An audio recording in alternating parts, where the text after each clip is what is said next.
Hello friends, welcome back to our channel. இந்த வீடியோவில் நம்ம என்ன பார்க்க போகிறோம்னு பார்த்தோம்னா ஏப்ரல் 3, 4 and 5க்கான கரண்ட் அஃபேர்ஸ் தான் பார்க்க போகிறோம். ஃபர்ஸ்ட் ஒன் பார்த்தோம்னா ஆயுள் தண்டனை கைதிகளை முன்கூட்டி விடுவிப்பது, தண்டனை குறைப்பு வழங்குவதில் அரசியல் அமைப்பு சட்டத்தின் 161வது பிரிவின் கீழ் உள்ள அதிகாரங்களை ஆளுநர் பயன்படுத்தும் போது தனக்கு பிடித்தாலும் பிடிக்காவிட்டாலும் அவர் யாருடைய முடிவுகளுக்கு கட்டுப்பட்டே நடக்க வேண்டும் அப்படின்னு பார்த்தோம்னா அமைச்சரவையோட முடிவுகளுக்கு கட்டுப்பட்டே நடக்க வேண்டும். எந்த சூழலிலும் அமைச்சரவையின் நிலைப்பாட்டில் இருந்த மாறுபட்ட நிலைப்பாட்டை எடுக்க ஆளுநர் தனது விருப்புரிமையை பயன்படுத்த முடியாது. ஆளுநருக்கு விருப்புரிமை அதிகாரம் இருந்தாலும் அவர் அமைச்சரவையோட முடிவுகளுக்கு கட்டுப்பட்டு தான் நடக்கணும் அப்படின்ட்டு சொல்றாங்க. அடுத்து டிஜிட்டல் பரிவர்த்தனையில் புதிய உச்சம் தொட்ட மார்ச் மாதத்தில் எத்தனை கோடி முறை யூபிஐ பணப்பரிமாற்றம் செய்யப்பட்டுள்ளது? 2264 கோடி முறை யூபிஐ பரிமாற்றம் மார்ச் மாதத்துல செஞ்சிருக்காங்க. அடுத்து எந்த நாட்டின் சட்டப்பேரவையில் தீபாவளி கொண்டாட்டத்துக்கு அங்கீகாரம் வழங்கும் தீர்மானம் நிறைவேற்றப்பட்டது? அமெரிக்காவினுடைய நெப்ரஸ்கா மாகாணத்துல தான் தீபாவளி கொண்டாட்டத்துக்கு அங்கீகாரம் வழங்கும் தீர்மானம் நிறைவேற்றப்பட்டிருக்கு. அடுத்து மத்திய அரசு ஊழியர்களுக்காக எந்த பெயரில் திறன் மேம்பாட்டு பயிற்சி வழங்கப்படுகிறது? மத்திய அரசு ஊழியர்களுக்காக, மாநில அரசு கிடையாது, மத்திய அரசு ஊழியர்களுக்காக எந்த பெயரில் திறன் மேம்பாட்டு பயிற்சி வழங்கப்படுகிறது? கர்மயோகி சாதனா சப்தாஹ் அப்படின்ற பெயர்ல தான் திறன் மேம்பாட்டு பயிற்சி வழங்கப்படுகிறது. 50 ஆண்டுகளுக்கு பின் தற்போது ஆர்டெமிஸ் 2 திட்டத்தின் கீழ் SSS ராக்கெட் மூலம் எந்த விண்கலத்தை நிலவுக்கு நாசா பரிசோதனை முயற்சியாக அனுப்பியது? 50 ஆண்டுகளுக்கு பின் தற்போது ஆர்டெமிஸ் 2 திட்டத்தின் கீழ் SLS ராக்கெட் மூலம் எந்த விண்கலத்தை நிலவுக்கு நாசா பரிசோதனை முயற்சியாக அனுப்பியது? ஓரியான் விண்கலம் மூலமா தான் அனுப்பியது. நிலவுக்கு கடைசியாக நாசா கடந்த 1971ஆம் ஆண்டு அப்பல்லோ விண்கலம் மூலம் 3 வீரர்களை அனுப்பியது. தற்போது ஓரியான் விண்கலத்தில் நாசா 4 பேரை அனுப்பியிருக்காங்க பயணத்துக்கு. யார் யாரு அப்படின்னு பார்த்தோம்னா commander Reid Wiseman, pilot Victor Glover, Christina Koch, Canada விண்வெளி வீரர் ஜெரிமி ஹேன்சன் ஆகியோர் பயணம் செஞ்சிருக்காங்க. இவர்கள் 10 நாள் பயணம் மேற்கொண்டு நிலவை சுற்றி பயணம் செய்வர். நிலவில் தரையிறங்க மாட்டார்கள். அதற்கு பதில் நிலவை சுற்றி 6 லட்சம் மைல்கள் தூரம் பயணம் செய்து நிலவின் மேற்பரப்பை படம் பிடிப்பர். அடுத்து பார்த்தோம்னா மத்திய அரசின் அறிவுறுத்தலின்படி நாடு முழுவதும் உள்ள பல்கலைக்கழகங்கள் மற்றும் கல்லூரிகள் அருகே இருக்கும் எந்த மையங்களை தத்தெடுக்க வேண்டும் அப்படின்ட்டு அறிவிச்சிருக்காங்க அப்படின்னு பார்த்தோம்னா அங்கன்வாடி மையங்களை தான் தத்தெடுக்கணும் அப்படின்றாங்க.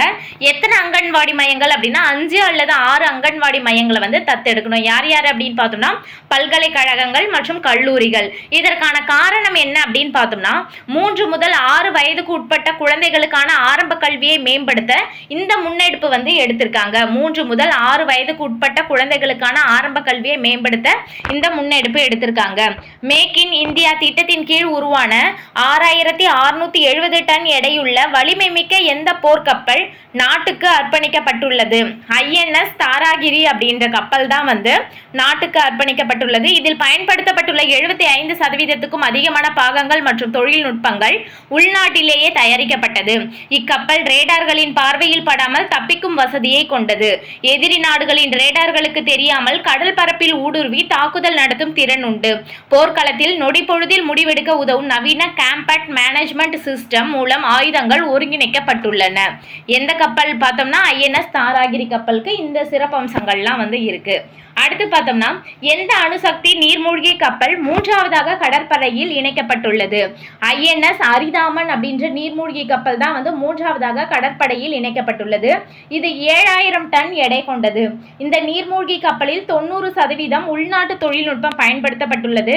தண்ணீருக்குள் மணிக்கு 45 கிலோமீட்டர் வேகத்தில் இந்த நீர்மூழ்கி கப்பல் செல்லும்.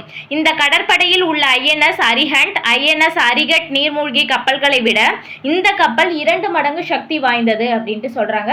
INS அரிதாமன். அடுத்து 28 மாவட்டங்கள் கொண்ட புதிய ஆந்திர மாநிலத்தின் வரைபடத்தை முதல் முறையாக எந்த துறை வெளியிட்டது அப்படின்னு பார்த்தோம்னா தேசிய விபத்து தடுப்பு துறை தான் வெளியிட்டிருக்காங்க.